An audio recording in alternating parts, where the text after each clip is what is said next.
That shooting happened along the U.S.-Mexico border near that black billboard you see behind me. Now the debate is being raised whether or not the suspect deserved to be shot after throwing rocks and wood with nails in it at the agents. Despite the tough economy, Del Mar saw over 45,000 race fans last year, and by the looks of it, they'll see even more this year.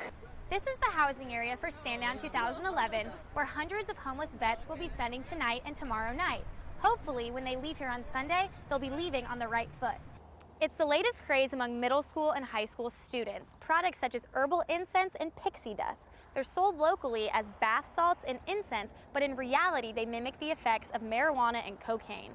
California's drought is over, but Mother Nature will probably bring it back in the near future. When that happens, San Diego may tap into a new, but really old, source of water right below our feet. Let me explain. The synthetic dirt resembles the stuff you pull out of your vacuum cleaner.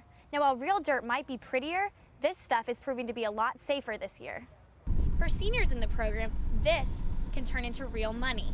13 of them are about to begin paid summer internships with real construction companies.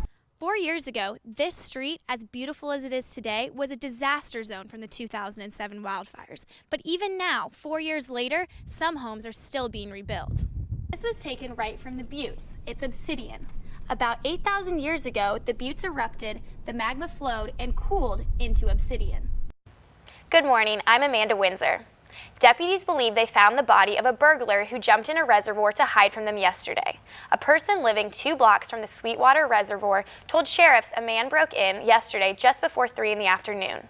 They struggled with the intruder until he ran off. Several people said they saw him jump into the reservoir. The sheriff's helicopter looked for him from above, and deputies searched for him on the ground. When they couldn't find him, they sent in a dive team who found a man's body in the water. The medical examiner is working to identify him right now.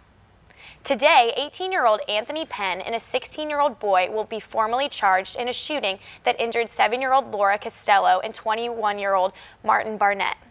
We spoke to 7-year-old Laura Costello just hours after she was released from the hospital.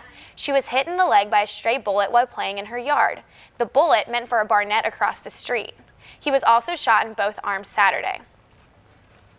News this morning. The Washington Post says 2 studies show that AIDS drugs taken daily can cut a person's chance of becoming infected with HIV through heterosexual intercourse by more than half. The results provide evidence that the drugs responsible for saving the lives of millions of HIV-infected people over the last 15 years may also be a useful tool for preventing new infections.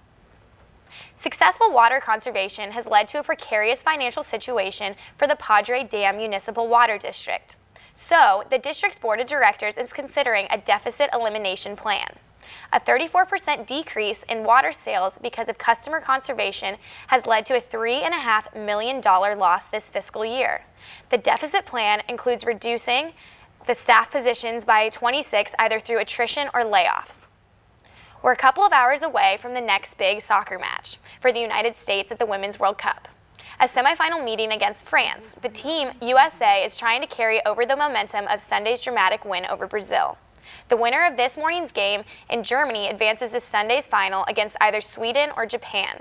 Kickoff is scheduled for 8:30 a.m. our time. If you're looking for a place to watch the game, O'Brien's Pub in Kearney Mesa says it'll be showing the event and that it'll be featured on ESPN SportsCenter later today. Rachel Ray is on next, followed by The View. We're back at 11 with Midday.